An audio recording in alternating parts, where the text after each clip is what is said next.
செய்தியைத்தான் உங்களோட பகிர்ந்து கொள்ளும்படி விரும்புகிறேன். ஒருவேளை நீங்கள் படித்திருக்கலாம், உங்கள் சிந்தையை தொட்டிருப்பதற்கு வாய்ப்பு இல்லை. தொட்டிருந்தாலும் பரவாயில்லை. ஆனாலும் இந்த நாள் 2 சாமுவேல் 23ஆம் அதிகாரம் வேதம் இருக்குமானால் என்னோடு சேர்ந்து நீங்களும் வேதத்தை பார்க்க அன்பை கேட்கிறேன். பார்ப்பதனால் ஒரு நன்மை, கேட்பதால் ஒரு நன்மை. எனவேதான் உடைய அன்பை கேட்கிறேன். வேதத்தை திருப்பி பாருங்கள். 2 சாமுவேல் 23ஆம் அதிகாரம் 8ஆம் வசனம். தாவீதுக்கு இருந்த பராக்கிரமசாலிகளின் நாமங்கள். தாவீது தன்னோடு கூட இருந்த யுத்த வீரர்களை நன்கு பயிற்சிவித்தான். trained soldiers, நன்கு பயிற்சிவித்தான். தன்னோடு கூட இருந்த யுத்தம் பண்ண, பெலிஸ்தரோடு யுத்தம் பண்ண, சத்துருக்களோடு யுத்தம் பண்ண, he trained them very well. ஆனால் அதிலே சிறந்த ஒரு 3 பெயர்களை இந்த நாளிலே ஆண்டவர் நமக்கு எண்ணை போட்டுகிறார். 2 சாமுவேல் 23:8. ஒருவர், அவருடைய பெயர் யோசேப்பா சேபெத். 23ஆம் அதிகாரம் 8ஆம் வசனம்.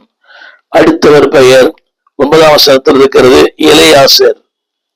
அடுத்து 11ஆம் வசனத்தில் இருக்கிறது ஷம்மா ஆங்கிலத்தில்.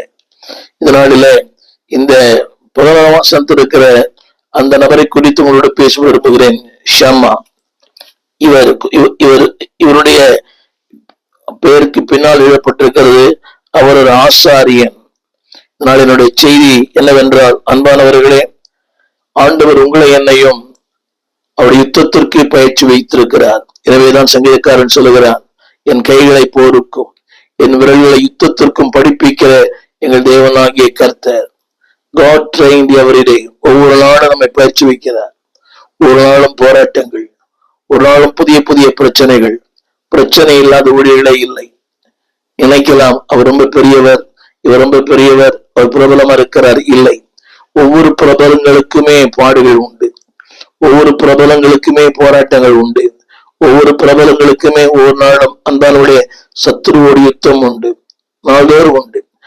அந்த நிலையில் தான் நானும் இன்றைக்கு போய் கொண்டிருக்கிறேன். ஆனா ஒன்று தெரியும், யுத்தத்தில் ஜெயம் கொடுக்கிறவர். எனவேதான் பாடுகிறோம், ஜெயம் கொடுக்கும் தேவனுக்கு கோடி ஸ்தோத்திரம்.